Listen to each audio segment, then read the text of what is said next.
Hakuna kitu kizuri kwa mwanaume kama mwanaume yuko na kazi, kama mwanaume anajiweza. Hiyo ni kitu kizuri sana kwa mwanaume.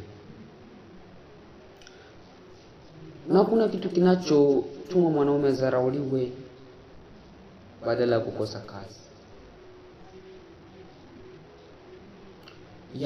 Namaanisha nini? Kuna mwanamke unaweza tokea kupenda kaka, ukampenda kabisa, ukamwanzia kwa A0. Ukaishi naye, ukamwonyesha upendo, ukamwonyesha kila kile kizuri. Yaani ukamfanyia kile anachojisikia mpaka hali aliyokuwa kutoka na kwao haiko hali anayo sasa. Wale wamenenepa, wale wamevaa mependeza, wale wanakuwa na karangi kabisa kazuri. Vitu kama hivyo tukamfanyia.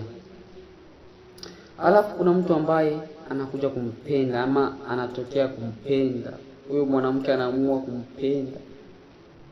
Hakuna kitu kinachouma sawa vile kudharauliwa na mwanaume mwenzako ambaye uliyemkomalishia mwanamke bila wewe kujua, uliyeishi naye kuwa rafiki pasipo kujua kama unamtengeneza mume mwenzako.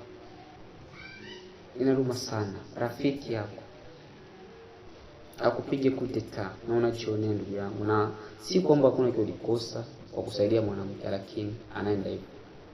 Ya kukufanya usilaumu ule mwanaume, usilaumu rafiki yako, laumu mwanamke ambaye alikubali kuwa na rafiki yako.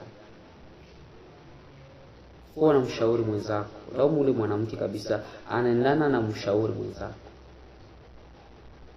Kwa maana si alimwahi peke, angekataa na kumwambia ule mwanaume kwamba mimi nina mwingine, mimi nishajipata, ule mwanaume wewe angesikia, na mwanaume angekuwa na kile angevyo kuambia rafiki yangu kipenzi, mwanamke wako ni hivi na hivi, unaona hivi na hivi. Kama angelikuruhusu ungeenda naye, lakini kama angekuruhusu ungeacha kama kwa mwanaume wake.